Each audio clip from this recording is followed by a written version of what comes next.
Assalamualaikum warahmatullahi wabarakatuh, sahabat Kurniatur. Pada beberapa hari ke belakang, saya ikut penjemputan ibadah haji. Saya datang ke Departemen Agama di Cianjur untuk penjemputan. Nah, di sana saya berkenalan dengan seorang kakek, sebut aja Haji Pulan ya, karena saya lupa namanya. Sempat berbincang dengan beliau, cerita bahwa hajian zaman sekarang itu enak katanya dibanding zaman hajian ayahnya dulu. Pas zaman ayahnya dulu, untuk hajian itu sangat susah dan perjalanan juga sangat lama. Nah, dari cerita kakek ini saya penasaran gitu tentang hajian pada zaman dulu. Ternyata di sana saya mendapatkan kenapa di Asia Tenggara, khususnya di Indonesia, yang pulang hajian itu mendapat gelar haji. Oke, mari kita bahas tentang sejarah gelar haji ini di acara Nadi, narasi dan deskripsi bersama Kurniatur.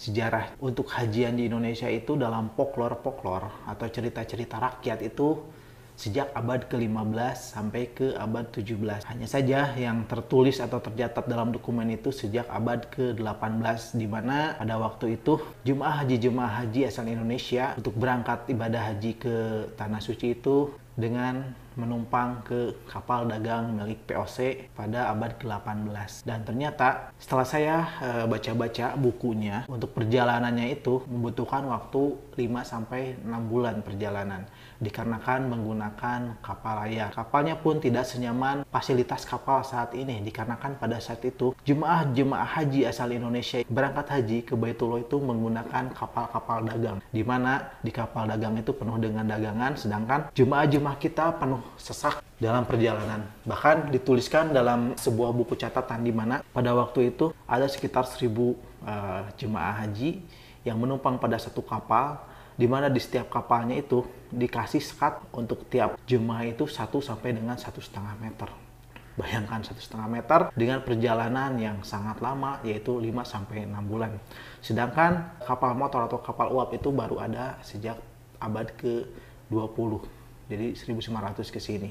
Dan untuk fasilitas haji menggunakan pesawat terbang baru ada pada tahun 1952 dengan ongkos haji yang lebih besar dibanding naik kapal ini, yaitu hingga 2 kali lipat. Oke, kita bahas mengenai gelar haji ini dari beberapa segmen ya. Kenapa orang Indonesia mendapatkan gelar haji di depan namanya? Oke, yang pertama, ibadah haji adalah ibadah yang ditentukan waktunya dan juga jaraknya juga yang sangat jauh dari Indonesia menuju Arab Saudi. Karena pada zaman itu untuk melaksanakan ibadah haji itu hanya lewat lautan, yaitu menggunakan kapal layar. Karena apabila menggunakan daratan, yang ditakutkan itu dengan resiko yang lebih besar dibanding hajian menggunakan kapal layar. Bayangkan dengan kapal layar saja bisa menempuh jarak hingga waktu 5 bulan sampai 6 bulan. Bayangkan gimana kalau misalnya jalan kaki dari Singapura, daratan utama, melewati berbagai negara sampai ke Tanah Suci dengan kita tidak tahu petunjuk arahnya, dengan resiko terbegal oleh bandit dan yang lainnya, maka dipilihlah untuk berhajian itu menggunakan kapal layar pada zaman itu. Yang kedua, dikarenakan jaraknya yang sangat jauh, bayangkan perjalanan 5 bulan itu satu balik. Cuman searah dari Indonesia sampai ke, jadi rutenya itu kita menumpang kapal dagang. Misalnya dari Batavia singgah dulu di Singapura, dari Singapura singgah lagi ke tempat lain di mana kita menurunkan dan menaikkan dagangan sampai pindah-pindah kapal layar hingga menuju Jeddah. Dan karena proses itu, maka resikonya juga cukup besar, di mana apabila menggunakan kapal layar bisa karam di lautan ataupun bisa dicegat oleh bajak laut, dikarenakan ini kapal dagang dan bermuatan yang berharga pada masa itu. Dan setelah sampai Jeddah, kita pun harus menyewa unta untuk sampai ke kota Mekah. Nah, di sini kalau misalnya kita datang sebelum waktu hajian, maka kita juga harus menunggu di sana cukup lama. Bayangkan ya sahabat, kita sudah mau perjalanan udah jauh-jauh gitu ke sana, butuh waktu pulang pergi 1 tahun, belum waktu nunggu di sana, belum kalau misalnya gak ada ongkos kita gak bisa pulang. Jadi pada masa-masa ini membutuhkan biaya yang sangat besar, biaya keberanian yang sangat besar.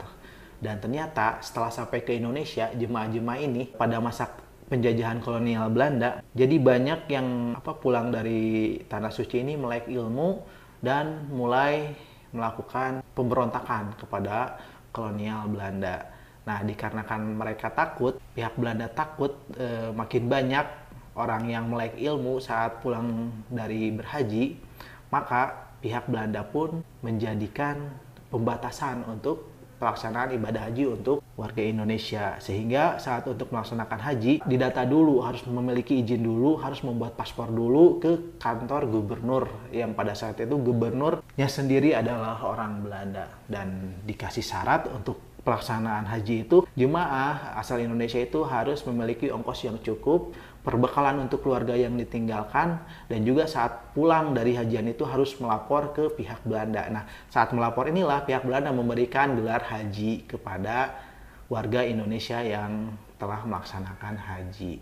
Dan dengan gelar haji ini, maka tatanan di masyarakat juga akan menjadi lebih tinggi. Dan di Asia Tenggara negara-negara yang menyematkan gelar haji di depan namanya, ya di Indonesia, Malaysia, Singapura, Brunei Darussalam, dan juga Thailand bagian selatan. Jadi negara-negara Asia Tenggara yang penduduknya mayoritas muslim atau ada muslim di wilayahnya. Lalu kebiasaan yang dibawa sejak zaman kolonialisme sampai sekarang masih digunakan di negara-negara tersebut. Jadi yang telah pulang dari hajian, pulang ke Indonesia, maka di depannya kadang ada gelar hajinya. Kadang ya, karena tidak semua orang yang pulang dari haji, pulang ke Indonesia ada hajinya. Bahkan saya menemukan beberapa kenalan di mana di KTP, kartu tanda penduduknya, di depan namanya ada gelar hajinya.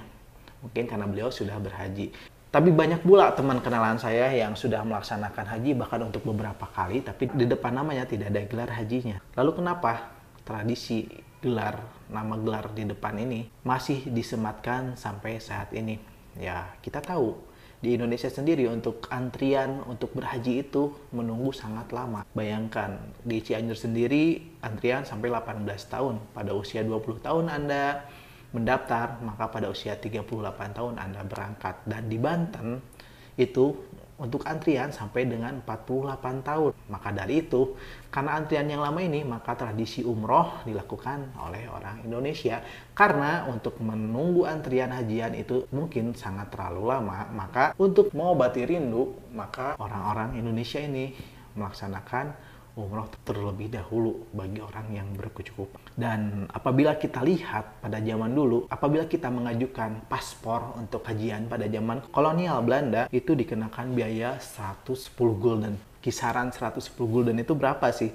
Ternyata setelah saya baca di salah satu buku, bahwa di sana itu ada kata-kata di mana gaji seorang guru pada masa itu sekitar 40 gulden. 1 gulden pada masa itu mampu untuk membeli 7 kg gula premium. Dan apabila kita kalikan 7 kg gula dengan harga saat ini sekitar 15.000, maka dapat disimpulkan 1 guldennya adalah 105.000.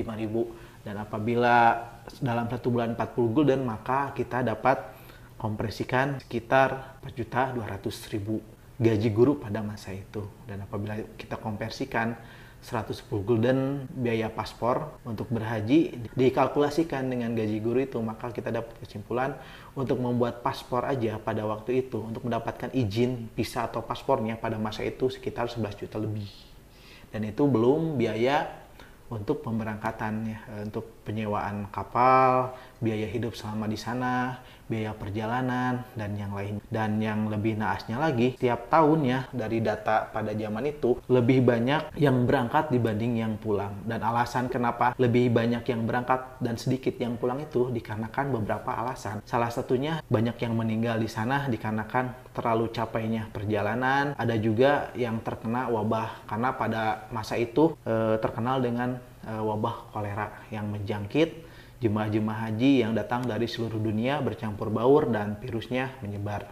Dan alasan yang lainnya, banyak jemaah kita yang berangkat hajian ke Tanah Suci itu tetap tinggal di sana untuk belajar ilmu agama. Bahkan mungkin kita kenal beberapa ulama asal negeri kita, asal Nusantara yang masa hidupnya dihabiskan di kota Mekah dan Madinah. Mungkin cukup sekian yang bisa saya sampaikan. Untuk kekurangannya mohon maaf. dan sampai jumpa lagi di video berikutnya.